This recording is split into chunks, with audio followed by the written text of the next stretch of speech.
عزازیل نامی ایک جن تھا جو ایک تو جن ہونے کی نسبت سے فرشتوں سے کچھ نہ کچھ مماثلت تھی، قرب تھا، دوسرے یہ علم میں، زہد میں، عبادت میں اتنا اونچا تھا، اتنا اونچا تھا، اتنا اونچا تھا کہ یہ ملائکہ ہی کے صف میں شامل ہو گیا۔ اس نے علم بغاوت بلند کر دیا۔ جب حکم دیا گیا کہ سجدہ کرو آدم کو، اب یہ دیکھیے کس قدر یہ اہم مضمون ہے، اور آپ سوچ رہے ہیں یہ باتیں آج پہلی مرتبہ ہمیں اس طرح سنائی جا رہی ہیں، یہ باتیں تو علم میں آتی نہیں ہمارے۔ وجہ کیا ہے؟ آپ کو دلچسپی نہیں ان چیزوں سے۔ جدید تہذیب نے ان چیزوں کی اہمیت کو زیرو کر دیا۔ قرآن میں اہمیت کا کیا عالم ہے؟ 7 جگہ یہ مضمون قرآن میں آیا ہے کہ فرشتوں کو ہم نے حکم دیا سجدہ کرو آدم کو، سب نے سجدہ کیا۔ فسجد الملائکۃ کلھم اجمعون، سارے کے سارے، کل کے کل، سب نے مل کر سجدہ کیا آدم کو، اللہ کے حکم سے فوراً تعمیل کر دی، الا ابلیس ابا واستکبر وکان من الکافرین۔ ابلیس نے نہیں کیا، انکار کیا، استکبار کیا، گھمنڈ کیا۔ اور اس کو سورہ کہف میں بیان کر دیا گیا، یہ اس لیے کہ وہ اصل میں جنات میں سے تھا، اگرچہ شامل تو تھا فرشتوں میں اس وقت۔ کانا من الجن ففسق عن امر ربہ، وہ اصل میں جنات میں سے تھا، اس وجہ سے وہ اپنے رب کے اس فیصلے کے خلاف کھڑا ہو گیا، سرکشی تھی اس میں۔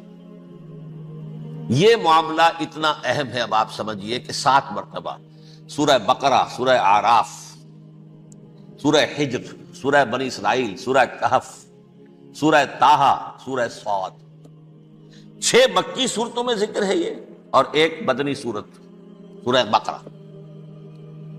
ان میں سے اکثر مقامات پر پھر جب اللہ نے کہا کہ اچھا تم نے یہ سرکشی کی ہے اور ہمارے حکم کی خلاف ورزی کی ہے تو یہاں سے نکل جاؤ، دفع ہو جاؤ، تم مردود ہو، مردود، ملعون، ان علیک لعنتی الی یوم الدین، اب تجھ پر لعنت رہے گی میری قیامت کے دن۔ اس نے کہا اچھا پروردگار پھر مجھے ذرا مہلت دے دے، رب فانظرنی الی یوم یبعثون، قیامت تک میری زندگی طویل کر دے۔ فذهب فإنك من المنظرین، کہہ دیا اچھا جاؤ، تمہاری یہ درخواست بھی ہم نے قبول کی۔ اس نے کہا پروردگار اب میں اس آدم کو بھی گمراہ کر کے چھوڑوں گا اور آدم کی نسل کو تباہ کر کے چھوڑوں گا۔ انتہائی شدید چیلنج کے انداز میں یہ قرآن مجید میں 4-5 مرتبہ مضمون ہے۔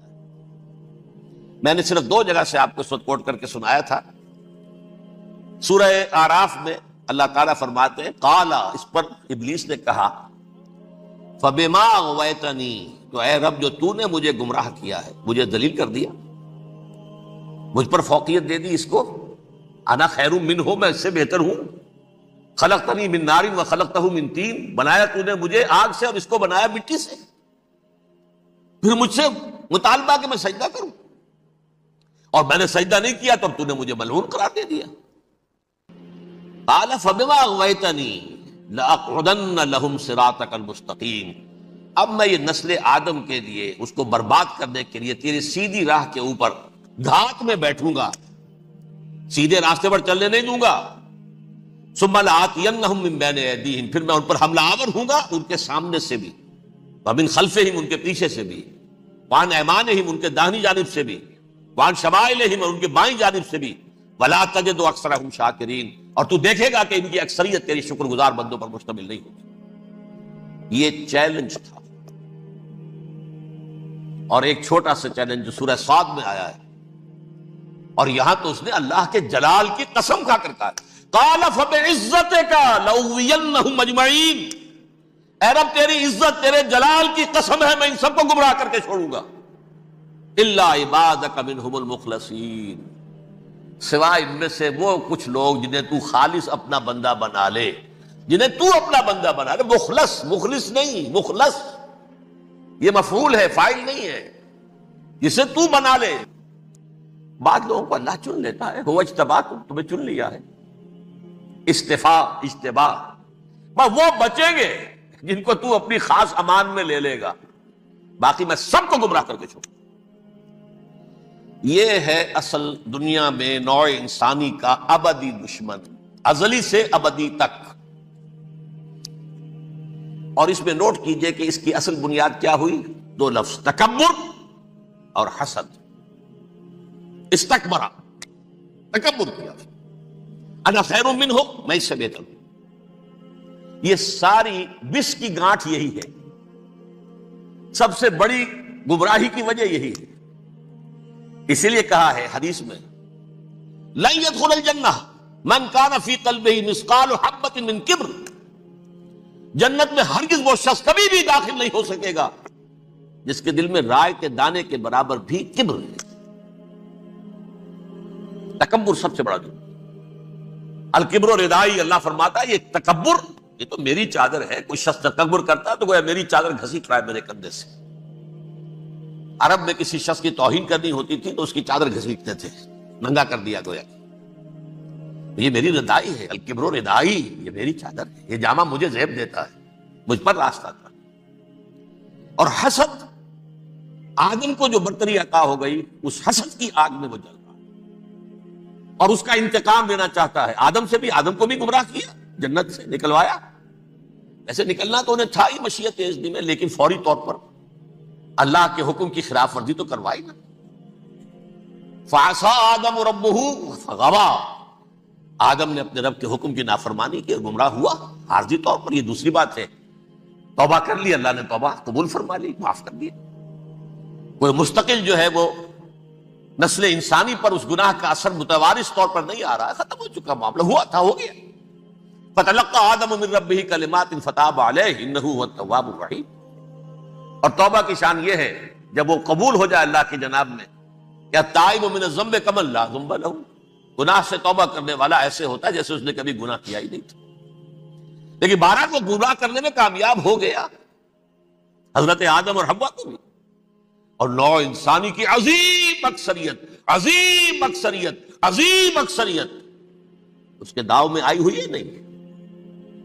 کتنے ہیں وہ عباد اللہ المخلصین، الا عبادک منہم المخلصین، کتنے جو واقعتاً خالصتاً اللہ کے بندے بن گئے، جنہیں اللہ نے اپنا بنا لیا، اپنا قرار دے دیا. اب اس کے ساتھ نوٹ کیجئے، اس ابلیس کے ساتھ ایک فوج بھی ہے جسے قرآن مجید میں کہا گیا ہے یہ اس کی پارٹی ہے، حزب الشیطان. یہ اکیلا نہیں ہے. ایک تو وہ عزازیل ہے، اس کی طویل ترین عمر اللہ نے دے دی، وہ تو قیامت تک رہے گا. باقی بھی جنات جو ہیں ان کی نسل میں سے، یا اس کی نوع میں سے، اس کی نسل میں سے، جنات کی عمریں انسانوں کی عمروں سے زیادہ ہیں، بہت زیادہ ہیں. لیکن پھر بھی اتنی نہیں ہے. یہ خاص ہے اس کا معاملہ کہ اس نے کہا تھا رب انظرنی الی یوم یبعثون، مجھے دے دے مہلت اس وقت تک تاکہ میں ثابت کر کے دکھا دوں کہ جسے تو نے یہ خلافت دیا یہ اس کا اہل نہیں ہے. Let me prove this point. ولا تجد اکثرهم شاکرین، تو ان کی اکثریت کو شکر گزار نہیں پائے گا. وہ ابلیس جو ہے وہ ریکروٹ کرتا ہے اپنے فوجی، اول تو خود جنات میں سے جو اس کے نمبر 1 لشکری ہے. قرآن مجید میں اس کا اشارہ دیا گیا ہے انہ یراکم ہوا وقبیلہ من حیث لا ترونہم. دیکھو لوگو، اے انسانوں، وہ ابلیس لعین عزازیل اور جو اس کے قبیلے کے لوگ ہیں، جنات ہیں، وہ تمہیں وہاں سے دیکھتے ہیں اور تاکتے ہیں اور حملہ کرتے ہیں جہاں سے تم انہیں نہیں دیکھتے. وہ غیر مرئی ہیں، انویزیبل ہیں، تمہیں نظر نہیں آتے. ویزیبل دشمن کا وار تو روک لو گے، انویزیبل کا کیسے روکو گے؟ انہو یراکم ہوا وقبیلہ، اکیلا ہی نہیں ہے وہ تو تمہیں تاکتا ہے، تم پر حملہ کرتا ہے، گھات میں لگ کر جو ہے تمہارے اوپر حملہ کرتا ہے وہ بھی، اور اس کے ساتھ اس کے قبیلے کے لوگ جنات بھی، من حیث لا ترونہم، جہاں سے کہ تم انہیں نہیں دیکھتے. لیکن اس کے علاوہ وہ انسانوں میں سے بھی ریکریوٹ، رنگ روٹ، وہ جو ہے ان کو اپنے پاس رکھتا ہے فوج کے اندر. جس کی سب سے بڑی مثال کیا ہے؟ سورہ مجادلہ میں اللہ تعالیٰ نے منافق، حالانکہ وہ کون تھے؟ بظاہر حضور کا کلمہ پڑھنے والے، حضور کے پیچھے نماز پڑھنے والے، اسلام کا دعویٰ کرنے والے، ان کو اللہ فرماتا ہے اولئک حزب الشیطان الا ان حزب الشیطان هم الخاسرون. یہ شیطان کی پارٹی کے لوگ ہیں. وہاں مقابلے میں آیا ہے اولئک حزب اللہ الا ان حزب اللہ هم المفلحون. یہ دو پارٹیاں ہیں، حزب اللہ اللہ کی پارٹی جو اس کے مخلص بندے ہیں وہ اللہ کی پارٹی، اور جو شیطان کے مرید بن گئے اس کے ہاتھ پر بیعت کر لی، لہذا وہ اس شیطان کی پارٹی کے لوگ ہیں، چاہے وہ انسان ہو چاہے جن ہو۔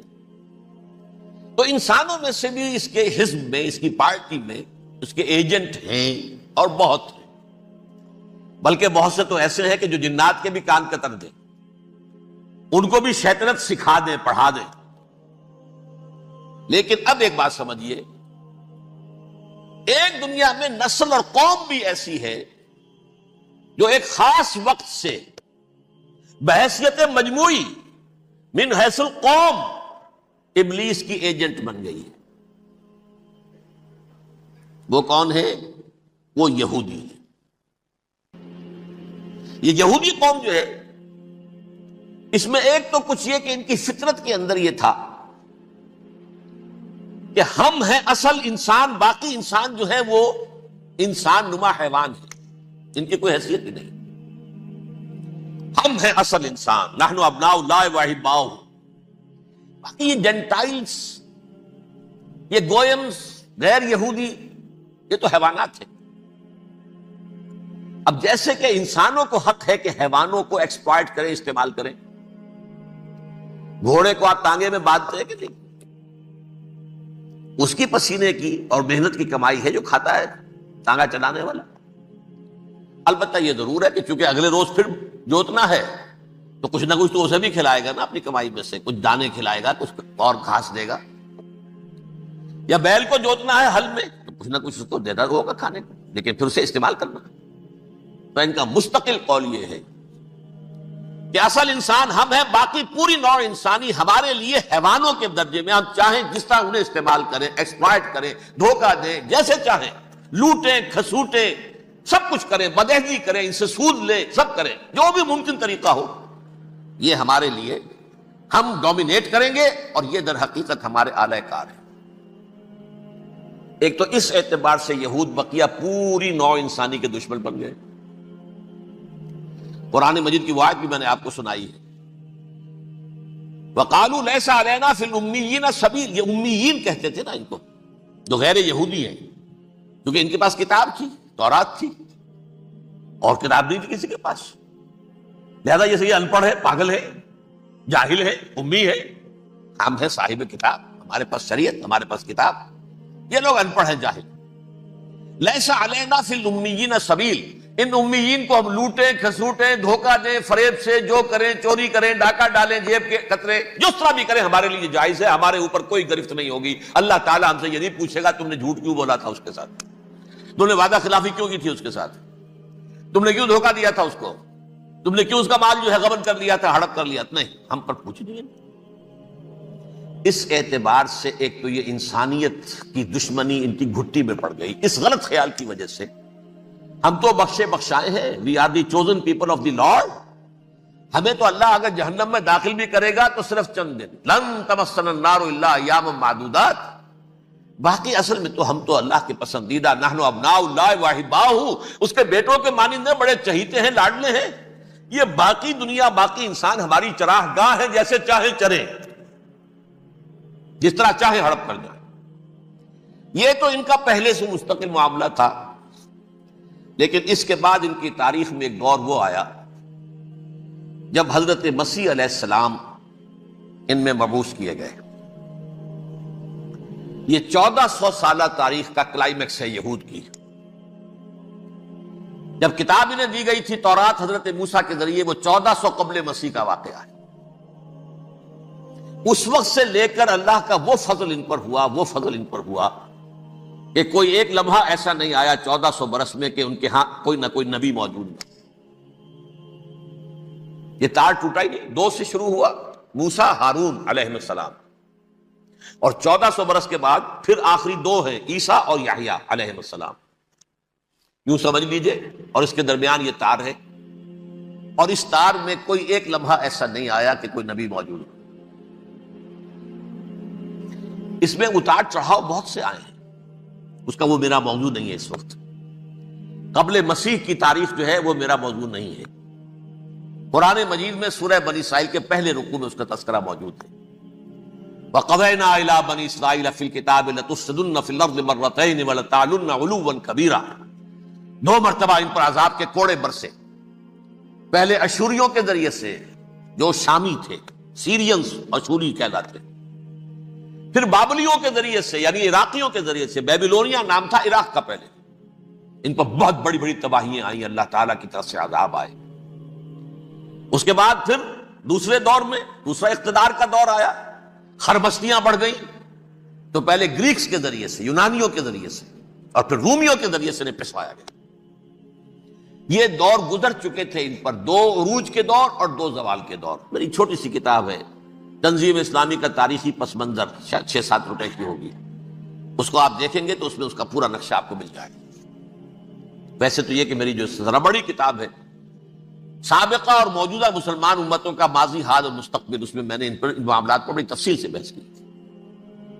بہرحال یہ جو دور تھا ان کا 1400 سالہ، وہ اونچ نیچ سے ہوتا ہوا جب آیا ہے حضرت مسیح کی بعثت پر، تو ان کی شرارت کی انتہا یہ ہو گئی کہ اللہ تعالیٰ نے مسیح کو رسول بنا کر بھیجا، رسولاً الی بنی اسرائیل۔ حضرت موسیٰ اور حضرت عیسیٰ کے درمیان رسول کوئی نہیں ہے، سب نبی ہیں۔ حضرت موسیٰ رسول تھے اور حضرت عیسیٰ رسول ہیں، درمیان میں داؤد ہو، سلیمان ہو، یشعیاہ ہو، زکریا ہو، یہ سب نبی ہیں، یحییٰ نبی ہیں، رسول نہیں ہے۔ لہذا وہ شہید کر دیے گئے، رسول شہید نہیں ہو سکتا، قتل نہیں ہو سکتا۔ لیکن عیسیٰ اور موسیٰ کے درمیان 1400 برس ان کے جو ہیں، اس کا کلائمیکس ہے حضرت مسیح علیہ السلام کی بعثت، اور حضرت مسیح علیہ السلام کو جسے اللہ نے اپنی روح قرار دیا، روح منہ، کلمتہ القاہا الی مریم، اللہ کا کلمہ، عظیم ترین معجزات۔ انہوں نے کیا کہا؟ یہ ولد الزنا ہے، حرام زادہ ہے، معاذ اللہ، نقل کفر نہ باشد، یہ جادوگر ہے، یہ مرتد ہے، یہ واجب القتل۔ اصل حکومت اس وقت رومیوں کی تھی حکومت، لیکن انہوں نے انہیں آٹونومی دے رکھی تھی، اپنے مذہبی معاملات تم خود طے کر سکتے ہو۔ تو کائفاس جو اس وقت کا ان کا ہیڈ ربائی تھا سب سے بڑا، اس کی عدالت نے فیصلہ کیا مسیح کو سولی چڑھا دیا جائے۔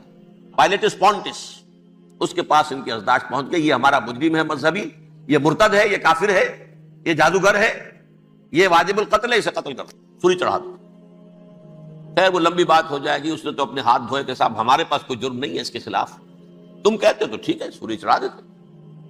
یہ دوسری بات ہے کہ اللہ نے حضرت مسیح کو اٹھا لیا آسمان پر، ان کی جگہ وہ شخص سولی چڑھا جس نے غداری کر کے گرفتار کروایا تھا، جوڈاس اسکریوٹ، اس کی شکل اللہ نے بدل دی حضرت مسیح کی سی، اور حضرت مسیح کو فرشتے اٹھا کے اوپر لے گئے، وہ زندہ آسمان پر اٹھا لیے گئے۔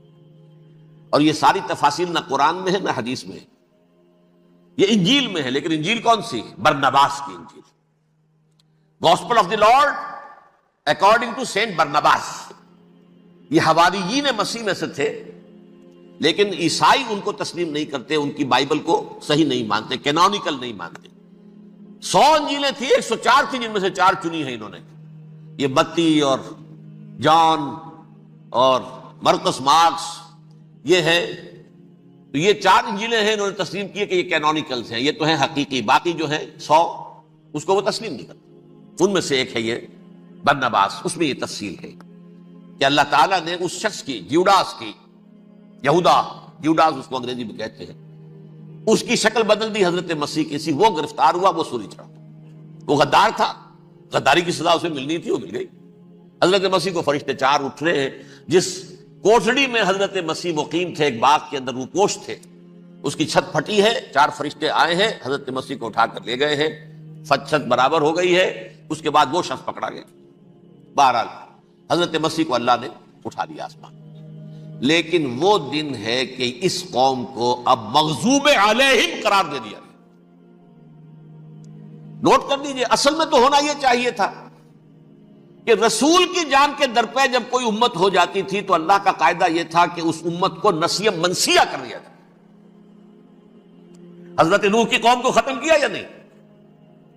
حضرت ہود کی نگاہوں کے سامنے قوم عاد برباد کی گئی یا نہیں؟ حضرت صالح کی نگاہوں کے سامنے قوم سمود برباد ہوئی؟ یہ اللہ کا قاعدہ رہا۔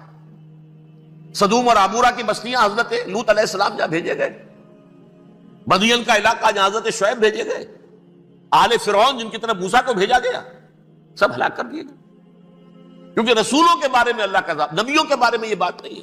نبی آیا، اس نے دعوت دی، جس نے مان لیا اچھا کیا، اپنے لیے اچھا کیا، نہیں مانا اس کی اپنی جو ہے آپ برباد ہو گئی. دنیا میں کوئی فیصلہ اس کا نہیں ہوتا، لیکن رسولوں کا معاملہ یہ ہوتا ہے کہ دنیا میں وہ اللہ کی عدالت بن کر آتے ہیں. مانو گے تو بچو گے، نہیں مانو گے ہلاک ہو.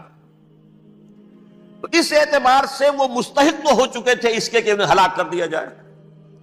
اب اللہ کی کوئی خصوصی مشیت ہے، اس میں کیا حکمت ہے، وہ ہے ایک حکمت میں بعد میں اگر وقت ہوا تو بتاؤں گا. فیصلہ یہ کیا اللہ نے کہ حضرت مسیح کو تو اٹھا لیا زندہ، اور ان کی رسی ابھی مزید دراز کر دی، کہ ان کو ابھی مہلت دے دی کہ تمہیں آخری استیصال، جس کو عذاب اکبر کہتا ہے قرآن. سورہ سجدہ جو حضور ہر جمعے کی پہلی رکعت میں فجر میں پڑھتے تھے، وَلَنُذِيقَنَّهُم مِّنَ الْعَذَابِ الْأَدْنَىٰ دُونَ الْعَذَابِ الْأَكْبَرِ لَعَلَّهُمْ يَرْجِعُونَ. چھوٹے چھوٹے عذاب اور ایک بڑا عذاب، جبکہ قوم بالکل برباد، نسیم منسیہ کأن لم یغنوا فیہا، ایسے ہو جائیں جیسے کوئی تھے ہی نہیں آبادیاں. لا یرا الا مساکنہم، اب ان کے مسکن نظر آتے ہیں، مکین نظر نہیں آتے. یہ عذاب اکبر جو ہے وہ ان پر نہیں آیا، حالانکہ وہ مستحق ہو گئے تھے اسی وقت. اس کو یوں سمجھیے کہ کسی شخص کو پھانسی کا حکم تو ہو جائے، ایگزیکیوشن نہیں ہوتا ہے، کئی سال گزر جاتے ہیں پڑے ہوئے، اور معاملات جو ہیں وہ چلتے رہتے ہیں. یہ معاملہ ہوا اس کے ساتھ، ورنہ یہ مستحق ہو چکے تھے آخری بربادی تباہی کے، عذاب استیصال، جڑ سے کاٹ دینے والا عذاب. وہ آ سکتا تھا ان پر اسی وقت، لیکن اللہ نے ان کی مہلت دراز کی. لیکن اس کے بعد اللہ نے ان کو ایک اور موقع دیا. 600 برس بعد حضرت مسیح کے محمد الرسول اللہ صلی اللہ علیہ وسلم کی بعثت ہوئی. اور یہ میں سمجھتا ہوں کہ اس قوم پر اللہ کا اتنا بڑا فضل تھا، اتنا بڑا فضل تھا، اتنا بڑا فضل تھا. اب پھر ایک موقع دیا، عسیٰ ربکم ان یرحمکم وان عدتم عدنا.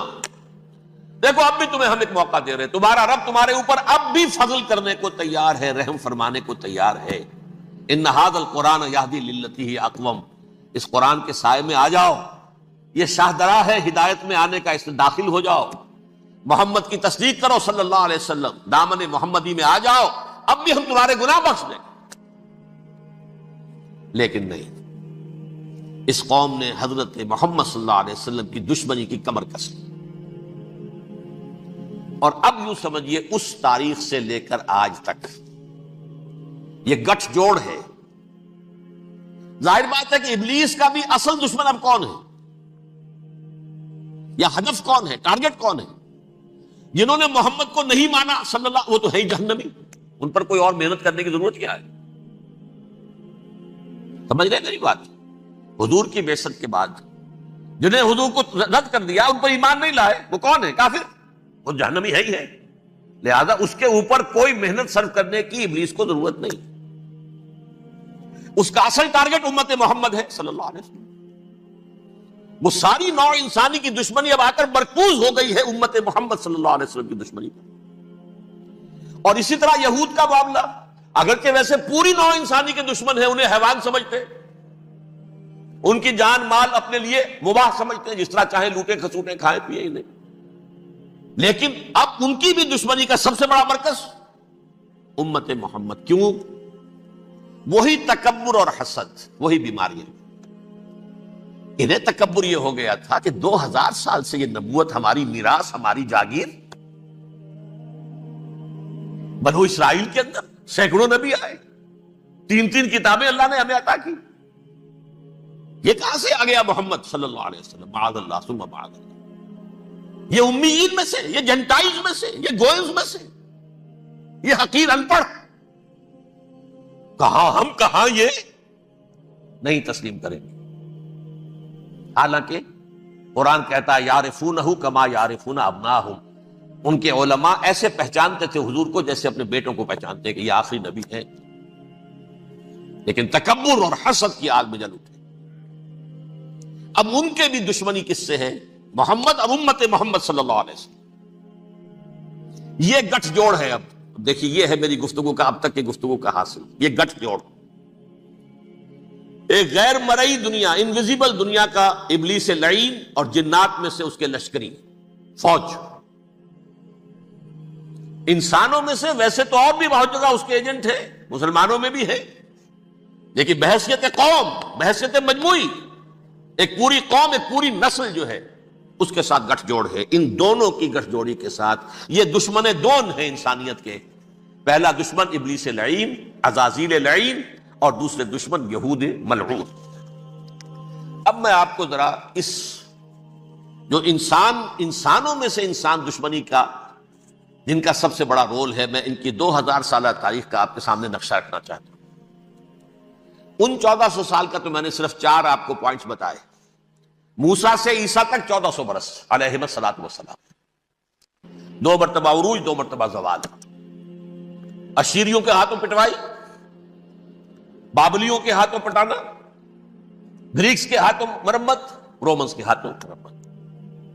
یہ جو 2000 سال ہیں، کیونکہ اب تو ظاہر بات ہے 21ویں صدی شروع ہو گئی، 20 صدیاں حضرت مسیح کو پوری ہو گئی۔ پہلی بات نوٹ کیجئے، حضرت مسیح کی پیدائش ہے سن 1 قبل مسیح۔ یہ نقطہ آپ نے کبھی سنا ہے یا نہیں؟ جب ملینیم کا سلسلہ شروع ہوا تھا پچھلے سال، تو میں نے بیان کر دیا تھا کہ ایک عجیب حساب کے اندر انہوں نے غلطی کی ہوئی ہے۔